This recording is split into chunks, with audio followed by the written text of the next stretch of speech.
Welcome back to my bathroom. This is video 5 in the hair color series. Today we're gonna be doing a root smudge, root melt. And while that's processing, I'm gonna take you through color fillers and why they're needed when you're going from blonde to dark or brown so your hair doesn't turn green. Before we start bob rossing our hair, make sure you subscribe. I'm here for you every single week on Sundays. And if you missed the previous videos in this playlist, I'll put them down below in the description box. Root smudge, most commonly seen with very dark to blonde, which is what we're going to be doing today. I grabbed some hair color from Sally's. We're doing Wella Color Charm in 4N. Let's mix this up. So this is, oh, I like that. The packaging is teal. That's very nice, or blue. Is that blue, green, teal? As always, we are breaking open the box, checking the manufacturer's directions to check the ratio. It's a lot of words there. 1:2 ratio. 10 volume. Perfect. I'm trapped in the bathroom again today. I forgot the measuring device, but we're gonna be using the top of this deodorant can for our measuring tool device. 1:2. Oh, that smells good enough. 10 volume, we're using the Sally's brand Salon Care. So 2 of these for a 1:2 ratio. Whatever device you use for color, 1 time, 2 times developer. Ooh, we're already getting messy. Y'all, I am kind of messy, not to brag. Should look something like this, no chunks. I'm also gonna be adding a color shot to this. If I do not, it will turn green, which we'll get into while it's processing. 3 drops of this. Can you even see that? No. 1, 2, 3. This red is going to act as our color filler. I'm just gonna be doing my part line, just basically straight down the middle, which honestly is going to look a little weird. I'm aware of that. But the reason for that is I'm gonna extend my 30-day hair reset. We've already completed 30 days. If you're joining me in real time, this is day, what's 7 times 4, 7 times 5? I don't even know, 35? Okay, we're on day 35. Math is hard. So if anyone wants to join me for a second round, it's just where we don't, basically you just don't mess with your hair. No color, no heat, no styling tools. You shampoo it, but not a lot. Maybe a couple products, but not a lot. Let it air dry and you go. Excuse me, I'm just getting my very high-tech mirror. Stay humble, folks. I prefer to do this technique on wet hair because it tends to melt or soften that line. I didn't have any clips in here. What kind of redneck salon is this? How am I gonna do this without a mirror? Going over the part line, just a little bit, not too much. Now I'm gonna take a wide tooth comb and I'm going to comb a little bit of it. I'm not starting at the very, very top. I'm kind of starting a little bit down. Comb some of this down. It's gonna be easier to see on the top, so I'm gonna start right about here. If you're doing the whole head and not just your part line like me, take diagonal subsections like this and apply the color starting at the bottom, going up, so it's not a compacted line. So I'm gonna start right about here, put the color on, starting midway, I'm gonna comb it down. This is gonna start melting or blending the color. Take a thin subsection, lay it down, and repeat. Getting all the way to the top, covering my natural hair, kind of swiping it through a little bit, taking my comb, combing, combing, combing, combing, combing, combing. This is gonna give you a nice blend. You don't want a horizontal line, you want this to look like it's grown out. Here we go at the top. Blend, blend, blend, blend. You can see that it's starting to process, and if you see that it's too much of a straight line, take the brush the other way, up and down vertical, and kind of do this little painting. Happy little trees on here. When you move to the other side, you want to put a piece of foil, this is highlighting paper or something to protect this when you start folding this over. If you do not, this blonde will have a stain of this darker color and it will be hard to get out. You'll have to use color remover or lightener again to get it out. And it'll create some tiger stripes, zebra stripes, whatever you want to call it. It will create lines. Not cute. Applying it at the root. Leaving my hairline part out, taking it a little vertical, just a little bit, not too much. Wide tooth part of my comb, combing it. Comb, comb, comb, comb, to get that feathered, softened line. Taking a thin subsection, repeat the process. Color, taking this little vertical, comb, comb, comb. Here we are back at our top piece. So same thing, we're applying it horizontal, leaving out the hairline, We can get that last if we want to. Taking it a little vertical, just a little bit.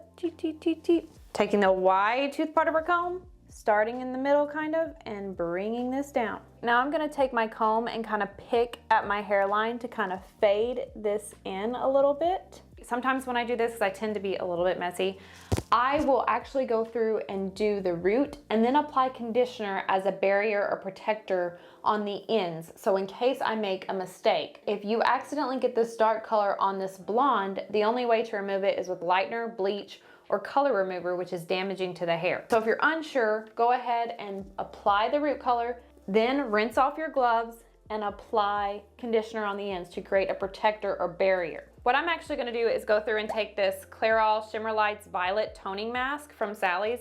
I've never used this before, but this is just a deep conditioning mask. It's really violet. I'm gonna take this, apply it to the rest of my hair, but I'm gonna kind of melt this together. So I'm just gonna apply it with a brush so I don't make a mistake. Clean part of my brush that doesn't have the color. And I'm just gonna kind of comb this through. Another good tip is if you're doing your whole head and you're doing darker around your hairline, if you'll put just a little bit of conditioner, just a little bit on your hairline and then apply that darker color, take your brush like this, like I'm applying this conditioner with, and kind of feather it. That will help a lot in not having that harsh hairline. Also, we should be wearing gloves. Now I'm taking this is a beauty blender makeup sponge. I use it for hair color though, and I'm just going over my hairline to again make sure that I don't have any of that on my hairline. Kind of bringing it through the sides, taking a little color from the top, swiping it through, blending that together. Oh, the back. Check out the back. Not sure what it looks like. Let me know. So while this is processing, we have like 10 minutes because processing time starts as soon as the color hits the head. We're gonna go over a little bit of color theory on why you would use a filler and why they're needed.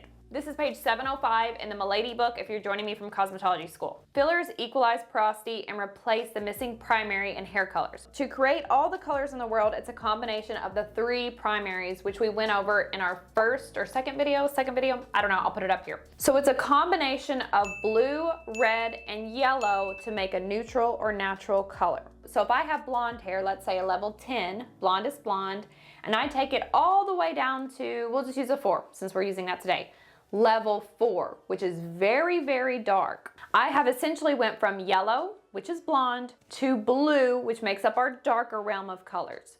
So I am missing that middle woman, middle man, whatever you want to call it, which is red. I'm missing that red primary. So what would happen if you went from yellow or blonde to dark, which is black, you skipped that middle, you skipped red, so what you're going to get is green. You're gonna have green hair. So if you've ever seen someone or done this to yourself perhaps where you've had, and I've done it so many times, especially when I was new in the salon, I would everyone had green hair when you left my chair, okay? And it just took me like a year to figure out why it was turning green, but it was turning green because I was missing that primary.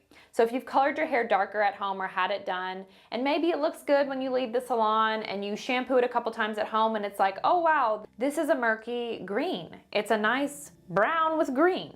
Your stylist or yourself did not account for that missing primary, which is red, to fill the hair. Fillers are essentially just something for it to grab onto to create a deeper, natural, richer looking color. The general rule for who needs a filler is anyone that's going 3 or more shades darker on the level scale. So if you're going from a 10 to a 4, you absolutely need a filler to avoid that green. Fillers also prevent streaking, make sure the color's even. It again gives something for that color to hold on to. Fills porosity or uneven hair. If you have damaged ends, it's going to fill in those gaps. You could use a conditioning filler, which is just like a conditioner, and then apply the color. So one way to do the filler is like I did, just adding some sort of red in your color formulation. It doesn't have to be these color drops. I just find that this is the easiest way to do it. You could also use the hair color that has the letter R. Remember, the number in front is the level, how light or dark is it, and the letter represents the tone. You could do a 6R, it could be lighter, just anything with the R or red in it, but just a little bit. Honestly, you're just kind of eyeballing it, just a couple or a little dab of color. You just need a little bit. So this is one way to do it in the color formulation.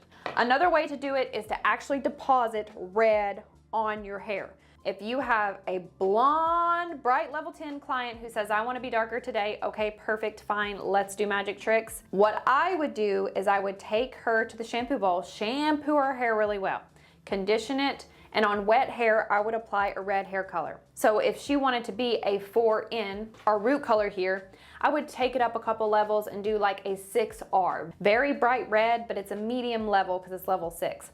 So with 10 volume, I would apply that all over the head. Let this process, and you can either swipe it out with a towel, but if it were me, I would take her to the shampoo bowl and shampoo, condition it out, blow dry it, and then apply the 4N over it. It takes a couple steps, and if you're in a crunch, sometimes it's better just to wipe it out with a towel.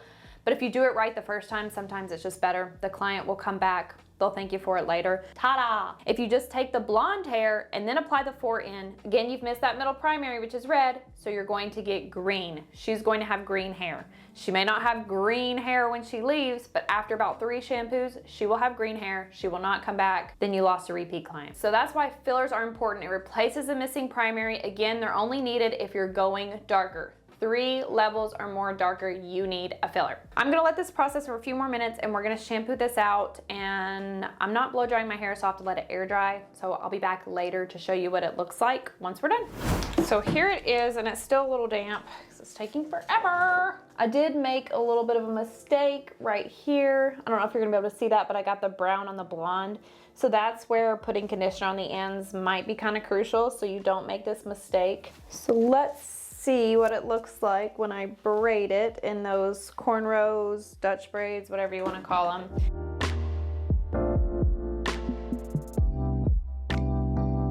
Okay, and honestly, I should have just done my whole head because I can already tell that's going to look kind of weird, the sides not being done. But it'll look better once that fades to my natural hair color because it is a little dark. In a perfect world, I would have went with a 6, but my Sally's was kind of out of everything right now. And that's okay. Kind of makes me look a little bald right there. Bald eagle. Orange today because I'm feeling sassy. Pull these things out. It works better if you use that hair powder play, but I'm not using any product or trying not to use much product. But it will make the braids look a lot cooler if you can use some product. I like this look, this shadow root. Some people would say this looks like trashy, dark roots, blonde hair. I mean, maybe. Oh yeah, the back. I forgot to look at the back. Let's see how the back looks. Actually, I'm kind of scared. I'm not even gonna look. You just tell me how it is. Is it bad? I kind of feel like it's bad. Honestly, even if it is bad, I wouldn't care because I can't see it. All right, that's it. Little shadow, little smudge, root. Let me know your thoughts, questions, comments. Leave them below. Thanks again for joining me here in my bathroom. Also, don't forget to subscribe and like. I'm here for you every single week. I will see you next time for something cool. Going silly on me in this bathroom. Something cool. That's it.